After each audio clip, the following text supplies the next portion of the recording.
Right, hello and welcome to this meeting of the Shareholder and Joint Venture Group on 21st of June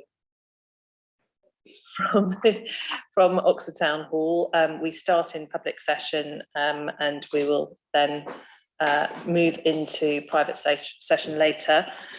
We start with apologies for absence. I'm not aware of any. I was just going to say Councillor Railton might be late, but she's not. She's on time, more or less. So not aware of any apologies. Various people in attendance. Are there any declarations of interest? I'm not seeing any, so I'm hoping not, but if anyone feels they need to make any during the course of the meeting, please do so.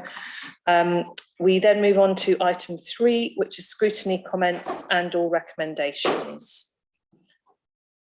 So Catherine, anything? No. From my side. And Mike? I have a number of questions on. Sorry, can you use your microphone, Mike? Sorry. Is this working? No, press the red button. Press the button when it goes red. Yeah, on the right.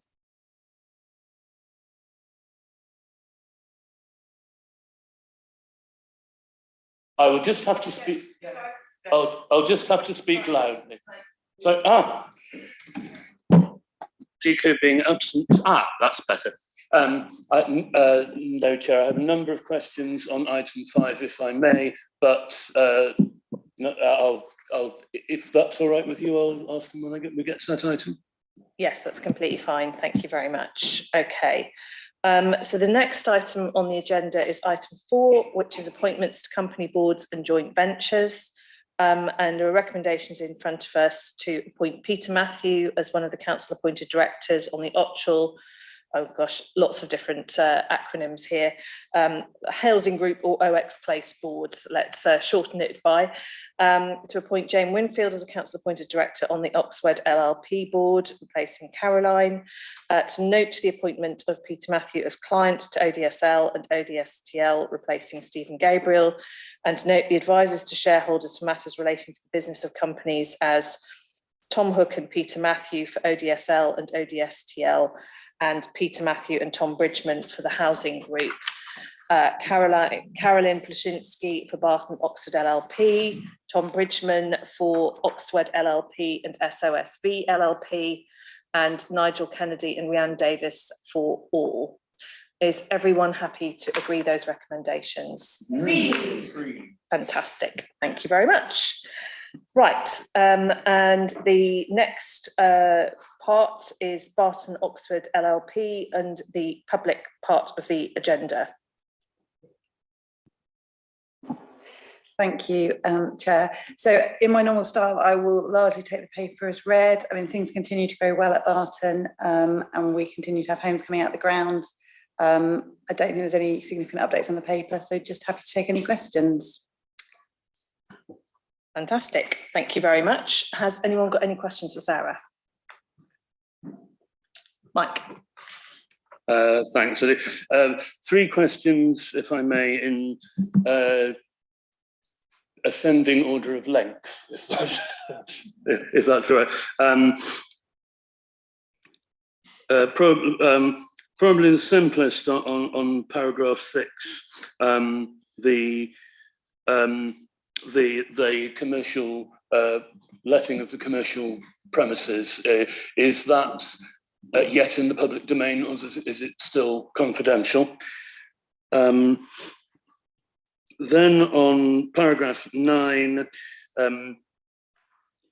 it's an element of the financial contribution from the pedestrian cycle links through the linear park, which I assume relates to the planning application made to the city council specifically, rather than the separate but linked application made to South Oxfordshire District. That an element of the financial contribution will be used to make a contribution towards the service charge for residents. What does that mean? Does that mean a reduction in service charge? If so, presumably it would only be temporary, because a financial contribution from a developer doesn't continue forever.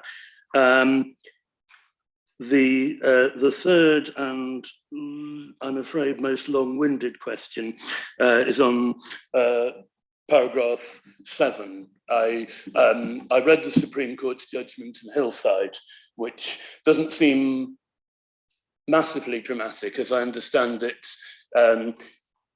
it was a judgment that where one or more single parcels of individual parcels of a whole site have been developed in a way which is physically incompatible with the master plan, a developer cannot then rely on the outline planning consent for the master plan to put in to submit detailed applications for other parts of the site. That the site must be taken as a whole in that, and it was a case where you don't need me to go into this, but it was a case where a site still hadn't been built out after more than 50 years, and so inevitably there were roads where houses were supposed to be, and so forth over that period. But my question essentially is how would that interfere with, how would that apply to site 3B, what is being planned with site 3B, and would it, well, clearly it's been judged that it would put the Barton Oxford LLP in some legal jeopardy were a change not to be made. To what extent is that the case? Thanks, Mike, for that question. I also see Catherine, so we'll take your question as well, Catherine, and then I'll hand over to Sarah and possibly to Jane. Thank you. It's just really a question on paragraph 9 on page 20, just really to clarify what you mean by the option agreement for the pedestrian and cycle links. And just to clarify as part of that, whether these links will be meeting the LTN 120, which I think is a standard related to cycle infrastructure. Thank you very much. Thanks, Catherine. Sarah, are you able to answer those questions? If I make a start and then Jane can interrupt me as she sees fit. So with the commercial letting piece, clearly it's in the public domain that there will be some commercial units there. That's part of the planning application. I think Vistry would probably want to be slightly careful about exactly how much they're putting in the public domain. But the information about sort of hopefully having a cafe, talking to a larger retail outlet, talking to a boutique shop, I think they brought up at BICEP, which I think is fairly public. So I would assume that that level of knowledge is widely understood. Any more than that, I suspect, would be deemed confidential or commercially sensitive at this point. If I take the linear park question and the option agreement at the same time, because they relate to the same point, it's an option agreement because Dorchester will call on the option if they develop their scheme. So it only comes into being if the option is called upon. So that's why it's an option agreement. And in terms of any financial contribution generated from it, that will, as you suggest, Councillor, go into the service charge. It will be sort of a limited period. We're just devising exactly what that looks like in detail. But as you say, it won't be an ongoing benefit because it is a finite pot of money. And then finally, on the Hillside question, the advice we have received suggests that, as you say, there is a risk because of the idea of Barton 3B potentially being a drop-in application, and that then jeopardising the other reserve matters consent. So that's the advice we've had to date, and we're working on the back of that. Thank you. So. Thanks very much, Sarah. Did you want to add anything, Jane? No, I think that's fine. I think we don't need to get into the detail of negotiations around that drop-in position. No, that sounds fine. Thank you. Okay, thank you very much. Anything else to raise on that? Yes, Linda. Yeah, just still on the financial contribution and the cycleways and the paths. Have we ended up in a situation where residents of the new development won't be paying to access those on an ongoing basis? It's just a one-off contribution as part of the development, but the residents of Barton Park will be paying service charges forever to use the same paths and cycleways. Is that fair, and could it have been done differently? I think so. Let me just think. So the cycle is creating a new cycle route, the new development north of Barton, and so the impact on the existing residents and their service charge is only that there might be a bit more maintenance because there might be a few more people cycling and walking through Barton Park, but that's quite difficult to sort of quantify because actually nobody in Barton really has any control of how many people use the pedestrian routes and the cycle routes anyway. So that sort of gain, in a sense, is trying to put some value to that, but acknowledging that actually there could be quite a lot of people walking and cycling through anyway, and the contributions from the residents go towards the upkeep of that, as any management company would. So, I mean, yeah. Do you want to? So I'll take you again, Linda, and then Jane, I think, wants to help clarify here. So, Linda. Yeah, I'm just wondering, it sounds like this should be highways, and is it too late to transition it into highways, or is there a lesson to be learned for the future about what should and shouldn't be highways? I'm not sure I'm following what you're saying here, but Jane, did you want to try and? Well, yeah, it was actually the point on is it fair that any extra, we'll call it traffic, feet and cycles would be effectively impacting on Barton Park residents. I think we need to remember that the reciprocal will be true, so they won't be paying for any access that they might want to enjoy over the adjoining site as well. And I think in terms of highways, I'm not sure that that's within the LLP's gift.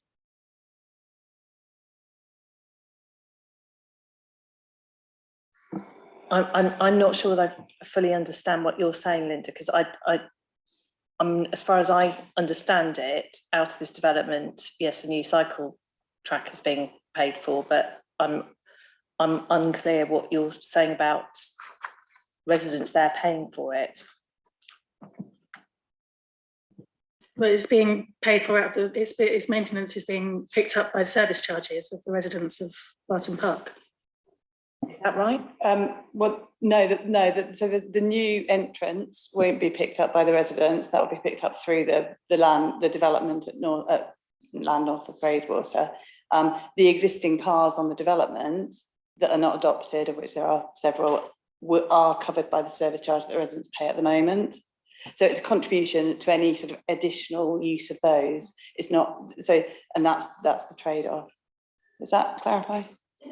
I think it's part of a wider concern, you know, in the same as like the green space, you know, isn't parks, and so it's maintained from service charges rather than by general revenue, you know, council tax income and general council income. I think it's a similar point to that, you know, in that the pavements aren't being paid for by highways, they're being picked up through service charges. And yeah, no, I'm sorry, I do follow your point now, and I think it is a fair point. Situation in these new developments, I'm not sure it's ideal. Yeah, no, I think it is a fair point, and I think it is something that we should potentially consider for future. So thank you for raising it. Catherine.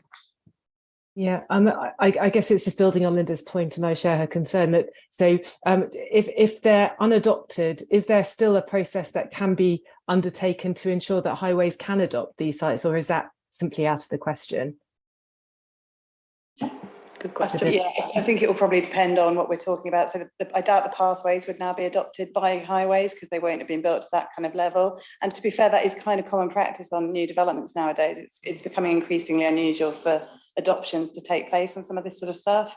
So I think probably not. With the cycle paths, it's probably a different question, I suspect. I think they probably fall under a different remit, but I don't know the answer sat here now. So. Yeah, I mean, I think we need to be careful that we're not sort of doing something dramatically different to other developers, but I think there's a general point that you're raising, Linda, which is an important one, and something we potentially need to discuss with highways.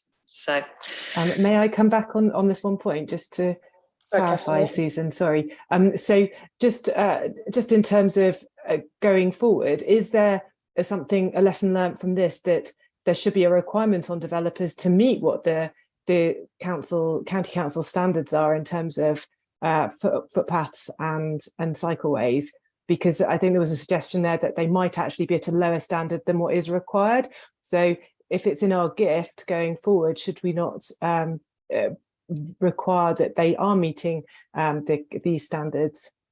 And I think we're straying away, okay, I have to say, from the role of the shareholders here into a kind of council conversation, which I think is probably not, whilst a valuable discussion and argument, I'm not sure this is the right place for it. So hold that thought, Catherine, and raise it again in a different place. Mike, sorry. Really? Okay, carry on. Sorry, it's just an observation, which hopefully is relevant to the shareholder function in overseeing these developments. That I think it would be quite difficult to make the case with in a developer agreement that say footpaths through a park should be built to the requirements of a highway, or at least of a main cycle track. Their footpaths. Anyway. Thanks, Mike. Right. Oh, Nigel, sorry. Just ask a sort of factual question. What is people for places? Places for people, sorry. What is places for people? That's my first question. And secondly, I'm just trying to understand phase 3. Is there a phase 3A that's already underway and building things? Phase 3A is just phase 3. Mike, it's not for you to respond. Yeah.